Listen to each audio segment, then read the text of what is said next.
au Caire. Moi, je n'ai pas suivi les vidéos et tout ça. J'ai eu l'information de M. le CCA et je me suis mis dans l'obligation de venir partager avec vous, de venir voir aussi, parce que je suis là il n'y a même pas 2 mois, de partager avec vous la difficulté et de voir les possibilités de solution. Quand j'entrais dans les toilettes, notre chargé de sécurité m'a dit « Mais monsieur le directeur, il ne faut pas y entrer ». J'ai dit « Non, je vais y entrer parce que c'est tombé sur une personne. Si moi je ne devrais pas y entrer, donc les autres ne devraient pas y entrer. Les personnes, ce sont des personnes. Aujourd'hui, on a échappé au pire. S'il y avait mort d'homme, nous serions aujourd'hui tous devant le tribunal. On a échappé au pire. Mais quand on échappe au pire, il faut tirer les conséquences du pire possible. Et c'est ça l'enjeu du travail. Mademoiselle Diop m'a invité à être proche des étudiants. Cela, moi je suis naturellement proche des gens. Je n'ai pas peur d'être hué. Je n'ai pas peur d'être mis en accusation. Parce que Voltaire disait que je ne suis pas d'accord avec vous, mais je me battrai toute ma vie pour que vous puissiez le dire. Moi, que vous ne soyez pas d'accord, que vous ne soyez pas content, ma porte vous est ouverte. Je suis un homme de débat et de contradiction. Mais je ne vous mentirai jamais.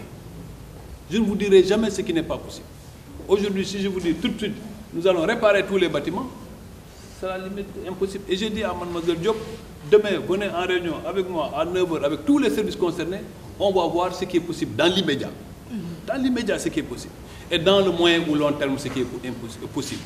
Parce que moi, j'ai en garde la réputation que je laisserai ici demain. C'est de raconter à mes enfants, vous avez tout l'âge de mes enfants, la plupart, demain, et que rien ne soit fait. Je ne suis pas du genre à dire, et après pour gérer des situations et puis s'en aller. Non, je suis venu pour trouver une solution structurelle. Je suis venu pour partager avec vous cette douleur. Lorsque je quitterai cette salle, j'irai voir mon agent qui a failli mourir. J'irai jusqu'à chez elle, partager avec elle aussi ces moments de peine, c'est un risque. Aujourd'hui, c'est elle qui était la plus exposée. Et ce qui m'a ramené du Caire aujourd'hui, c'était la principale question. C'était cette question de l'ECA. Moi, j'ai toujours aimé parce que moi, je suis dans le vieux système de l'ECA. Mais aussi aller voir cette dame qui a failli perdre sa vie. Et ensuite, envisager avec vous les solutions possibles. Je partage, moi, quand j'ai vu les bâtiments, la première question, c'est de dire à M. Thiam, quelle est la date de construction de ces bâtiments et quel est le rythme d'entretien et de suivi de nos bâtiments. Un bâtiment qui date de 1960, si chaque 2 ans on met rafistolage de la peinture ou quelques portes, bien évidemment on n'est pas à l'abri d'accidents pareils. Et c'est pourquoi, Khalifa l'a dit, nous demanderons aussi à la direction de la protection civile de venir faire des enquêtes. Parce qu'après, ce qui est de notre ressort, nous allons le faire. Ce qui doit être du ressort de l'État, nous le dirons à l'État. Parce que c'est des vies humaines.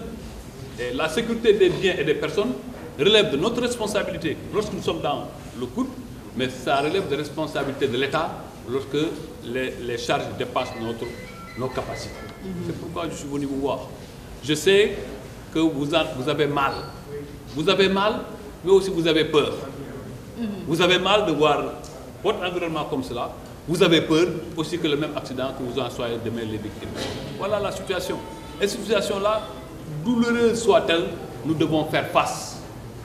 Nous devons venir avec vous trouver des solutions. Quand je venais, encore une fois, j'ai dit, M. Sadio, venir avec un certain nombre de gardes du corps. J'ai dit, mais tout ça, c'est pourquoi?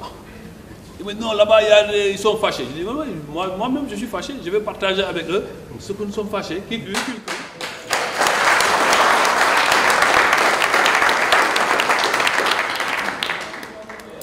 C'est aussi ça, parce que je suis dans le même état d'esprit que vous, j'ai les mêmes sentiments que vous. Et j'ai voulu, même si c'est pour 10 minutes, quand elle m'a dit tout de suite, est-ce que vous pouvez rencontrer les étudiants, je vous conseille de le faire. Je lui ai dit, il n'y a aucun souci. Ce que j'allais rencontrer ici, je ne le sais pas. Ce que je sais, c'est qu'il y a un de mes leaders qui me disait que pour savoir la vérité, il faut demander à 2 catégories. L'enfant, vous n'êtes plus des enfants d'ailleurs, et le fou. Dans une société, l'enfant et le fou disent toujours la vérité. Et dans l'espace sociétal, les étudiants sont les plus orientés vers la liberté et vers la vérité. Et cette liberté et la vérité, si nous voulons construire, c'est sur ces fondamentaux que nous allons nous appuyer.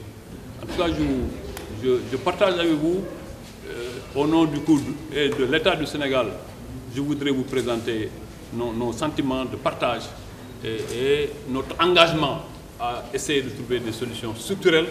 Mais en attendant les solutions structurelles, vous êtes là. Parce que les solutions structurelles, c'est le moyen et le long terme.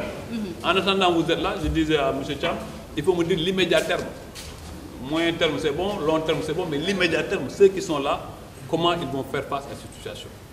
Vous nous laisserez le temps demain d'être avec elle à la réunion et avec vos délégués, et nous verrons ce qui est possible, et ce qui est possible sera fait sans délai, en fonction de ce dont nous disposons.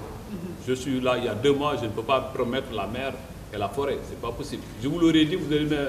Lui là, il fait de la démagogie. Et par essence, je me veux le dos tourné à la démagogie. Je vous remercie de votre attention.